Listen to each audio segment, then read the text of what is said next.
Welcome to Pasay Mitol.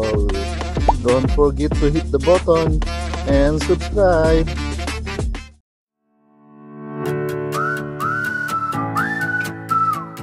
Magandang umaga po sa bawat isa sa atin. Yung po financial report po siguro next week. Hindi na natin alam kayo. So yun, alam mo po ba ang araw po na to? Kung ano po ang pinag-iibang po natin? Wow, very nice na yun.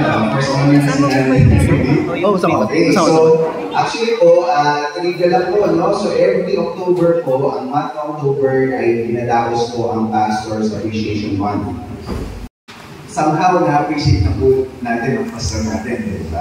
Pero ngayon po, ay, kumbaga, especially kasi mas i-appreciate po natin ang ating pastor sa ngayon. Gusto ko lang natawag ang mga gusto magbahagi ng kanilang mga mensahe. Hindi po kasi tayo nakapag-video message, no? Kaya personal na lang po natin gagawin ito sa umaga nito. So, meron po inihanda na po ang bawat mga auxiliary groups, no, ng konting kanilang ihanda.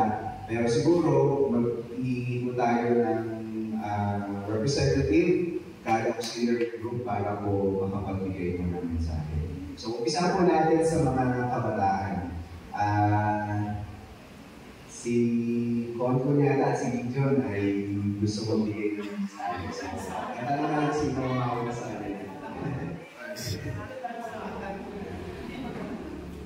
Bilis.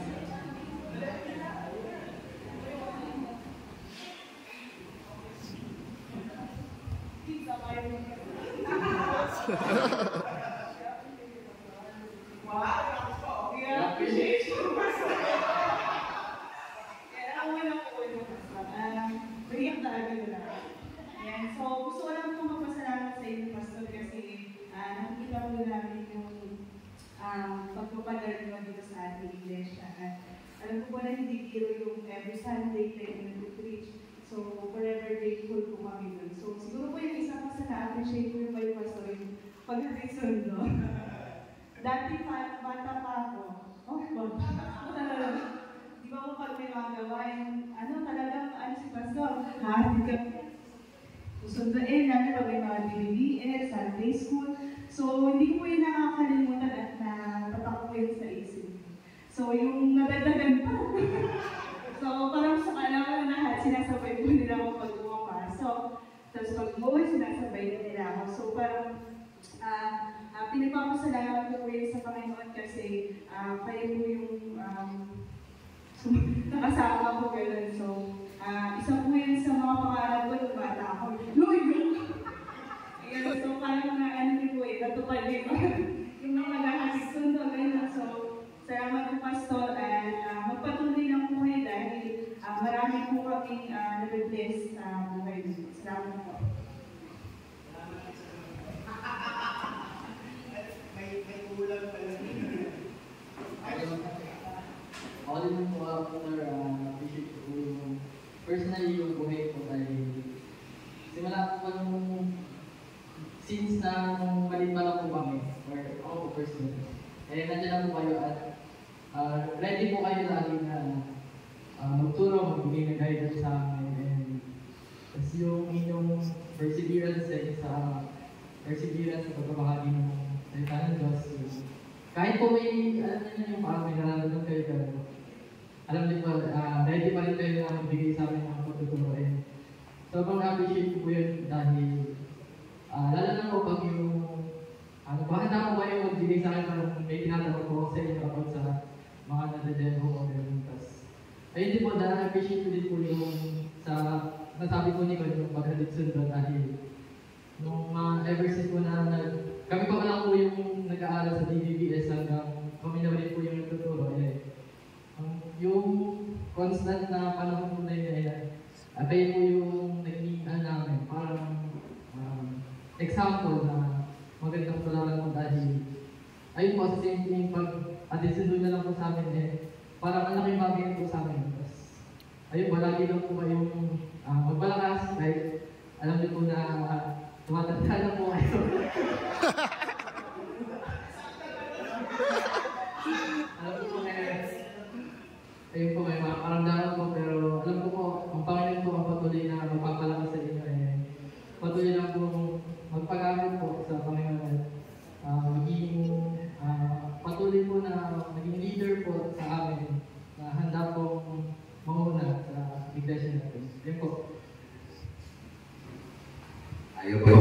magsalita nun. Okay? So, pero mukhang ano po mukhang hindi po yata papayag yung ibang kabataan na skip natin, no? So, kaya baka may gusto kong magsalita pa, no? So, siguro, tawagin po din natin si MJ. Yun! Ito, marami din sasabihin si MJ. Nice!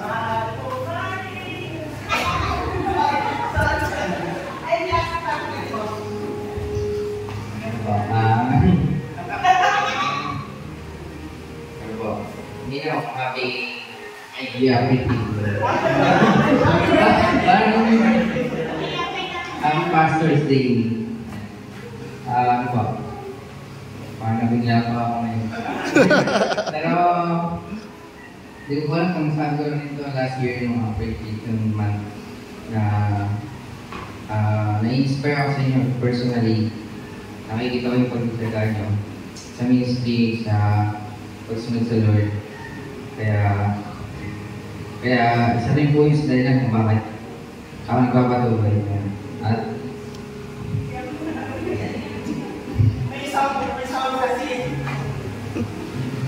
ngayon po pala yung naalala mo, kapag nag-preach po kayo, tapos nasabi nyo na yung mga matatanda ng leaders, ilibas din, nararamdaman ko yung bigat sa inyo kasi nare-realize ko din na tumatanda na rin kayo at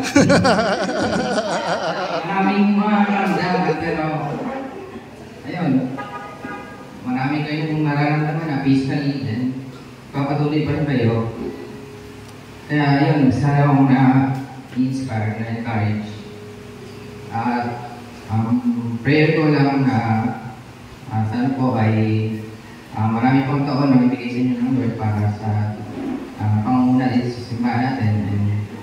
And, salamat po sa pag-encourage din sa akin kapag yung random lang na tinatanong niya ako kamusta pero parang natatiming lang na kailangan yung kamusta nyo talaga. Salamat po. God bless po. Wow! Nakakaiyak naman. So, si Dada. Umiyak pa ganun.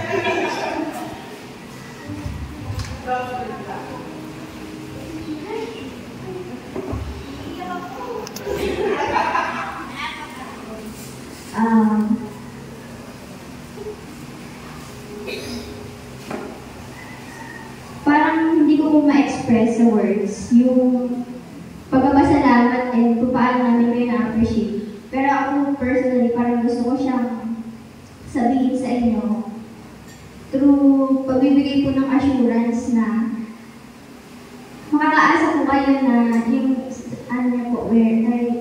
yung where niyo po na hindi yung pagpapatuloy ng church. Gusto ko pa i-assure na ako personally, kinukomment ko yung sarili ko na isa sa mga magpapatuloy ng church. Yun.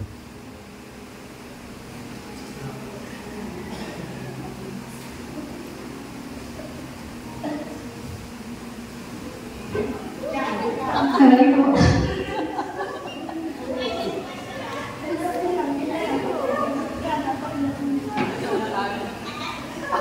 Ayun po, salamat sa buhay niyo at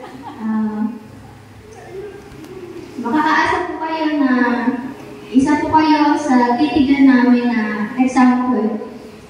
Sa darating na panahon na kami naman po ang magpapatuloy ng church. Salamat po.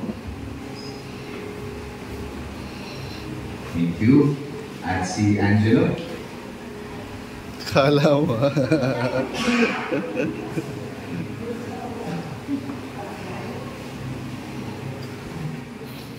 Hindi po kayo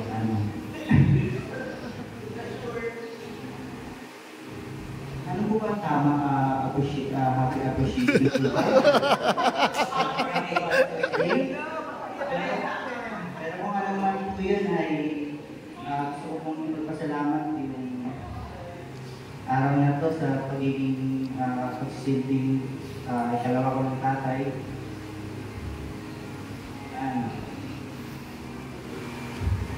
Honestly po kasi yung papa ko namin,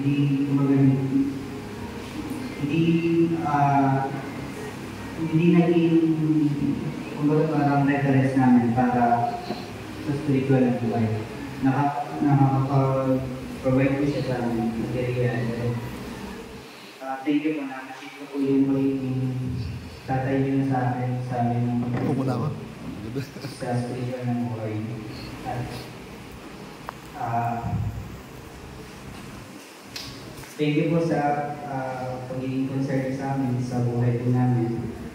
Naalala ko po nung nawalan po kami ng kuryente. Nung nawalan po kami ng kuryente, naramdaman ko po yung pagmamahal niyo sa amin. Yung parali po ng pagsabi sa kapwa po natin ng lugar. Alam ko po yung way niyo para sabihin sa kanila na merong kapatiran sa simbahan ito na kailangan po. At salamat po sa pagmamahal niyo.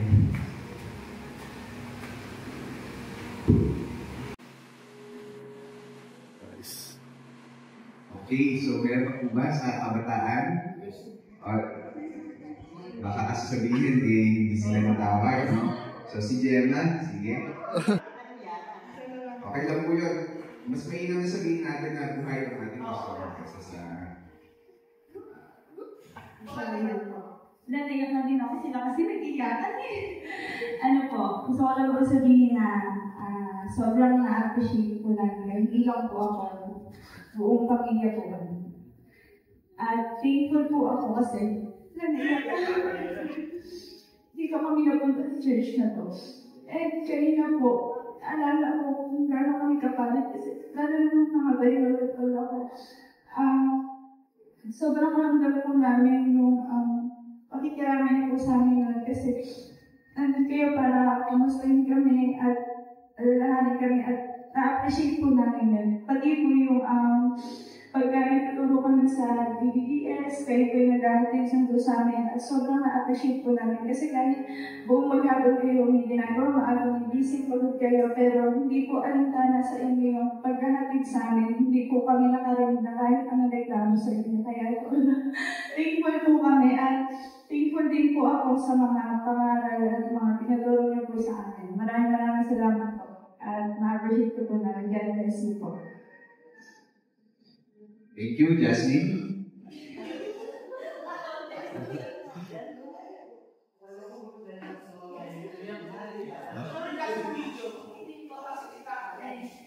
Ayun po, Pastor.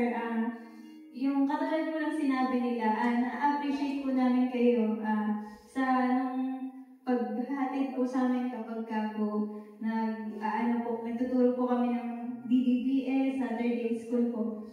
Tapos yung pag-encourage din po, Pastor. Sobrang na-appreciate ko po.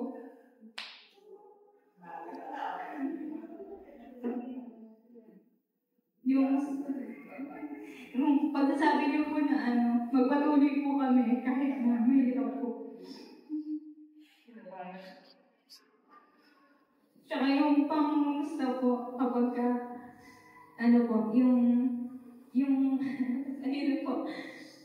Tapos yung pagtuturo niyo po ng mga salita ng Lord na nagpaparealize po sa akin na kailangan ko po na mas mag-aral ng salita niya. Thank you po.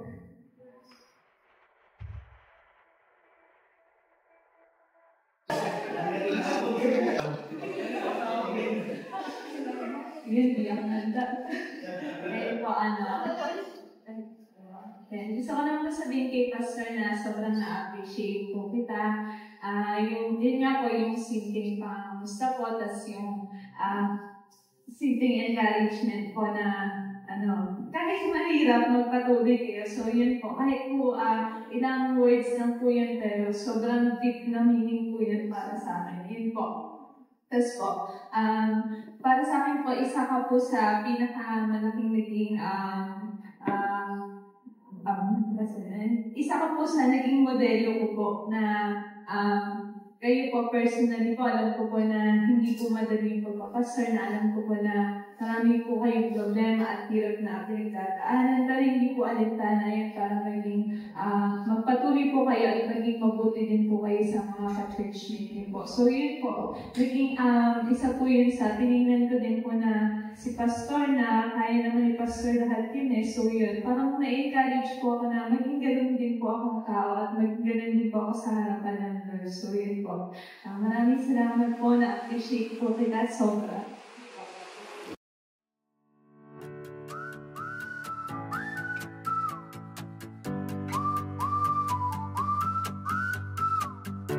Shout out sa Gino Art at Pasay Litol. Okay, salamat po, Pastor. Thank you.